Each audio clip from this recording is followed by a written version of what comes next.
Here we go. Very quickly using up my my storage disk space right now. Alright, jump right into it again. Didn't even make a minute pause there then. Same day, August the 22nd, 2020, August the 22nd, 2020, Saturday, August the 22nd, 2020, and it is now just about ready to hit 12 noon, 12 o'clock noon time, as I continue. So yeah, so this is number 4 now in my gay romance discussion series. So yes, so when I watch this material, you know, even though I'm realizing now as I am watching it, as I'm reading comments over YouTube, as I'm getting a better sense of who represents the majority of the audience base or whatever, the viewer base in this area, it's gradually dawning on me that I am not able to view any of this material in the same way that most of the you know, main people, how would I say it? The greatest majority of the viewing audience, which seems to be, from my understanding, teenage women, young women, and I guess women in their 20s. And you know, and maybe early mid-30s. I no way I can know the age bracket for all of them. But teenage girls to young women, you know, in their early to mid-30s, I'm assuming is the bulk of the viewer base of this particular type of material sort of thing. Straight women. So, I mean, you know, it goes without saying, how does a middle-aged gay male, you know, who has experienced the gay lifestyle himself firsthand, who has already been in one relationship that was, well, not going into any details for sure, but another disaster, but that's a long story there, like I said, I won't go into. But, you know, and who has watched himself other gay people operate and way they live and all the rest of it sort of thing, at least from my perspective, my little part of the world, what I've been exposed to sort of thing.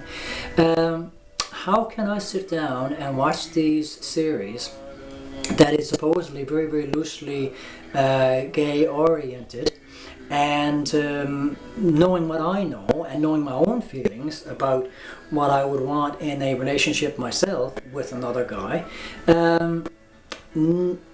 not pick it apart, like not just sit there and take it all in stride and not be affected by it in a particular sort of way that you would coming from that perspective, and see things that I guess a young straight woman just would not be able to see, because she can't function from that perspective sort of thing. So this is what I'm finding is happening with me as I watch this stuff, this material, is that first I'm realizing it's not being put out by gay lesbian people primarily. It's being put out by, or being written by young straight women, which, don't get me wrong, I'm not knocking that or criticizing that as far as that goes. It's just that, and in a way,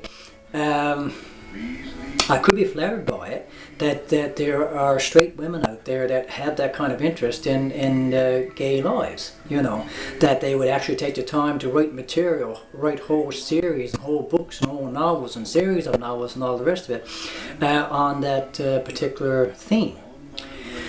The problem is, though, it's a very skewed perspective, and it seems as though that these young ladies that write this material, while some of it's quite interesting and they can think up some really very moving and touching scenarios between the love that can potentially exist between two guys.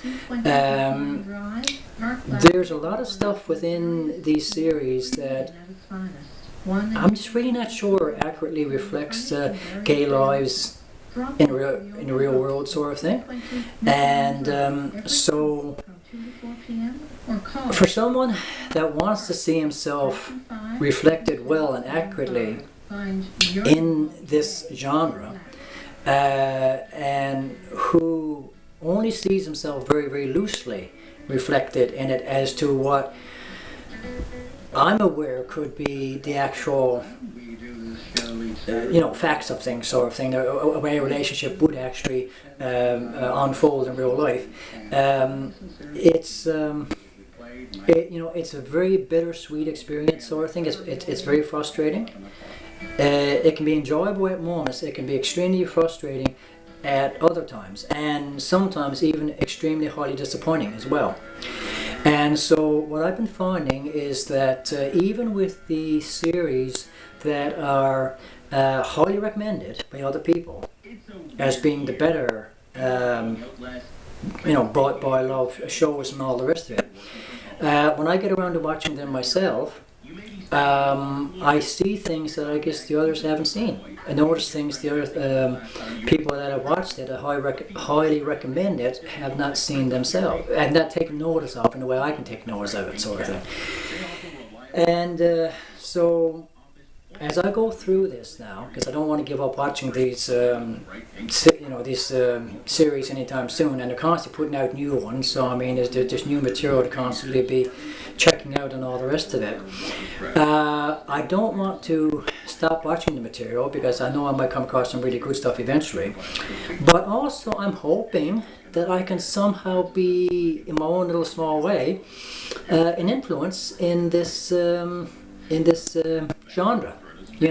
That more people like myself who actually live this lifestyle will speak out about it, sort of thing, speak out about the parts of it that need to be improved upon, to see if it's possible that this area of storytelling, this genre of storytelling, can evolve for the better in the future, because as far as I know, I guess it's relatively new. It's only been on the go for probably 10 years or something. I mean, I don't know if somebody can tell me when the first Boy Love series first came out, when all this first started.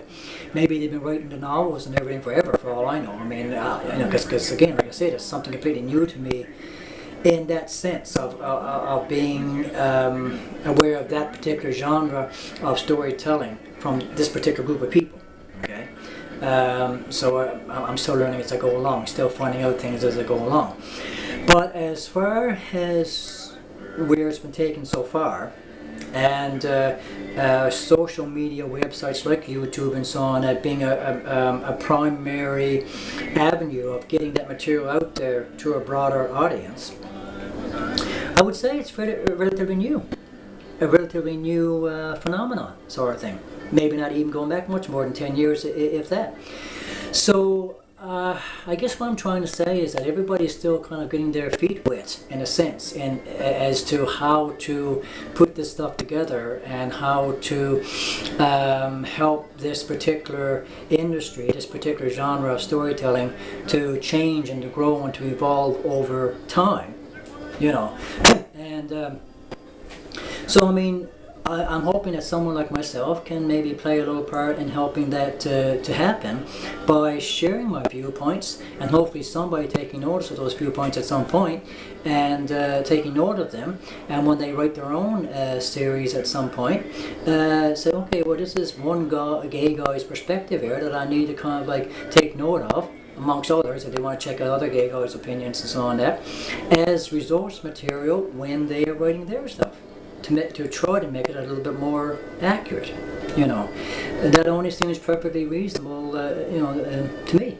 If they have any intention whatsoever, even remotely, to be a bit of a voice for the gay lesbian community as well, and to try to tell our stories. Because what I'm finding is that you have your gay lesbian community and you have your boy love community.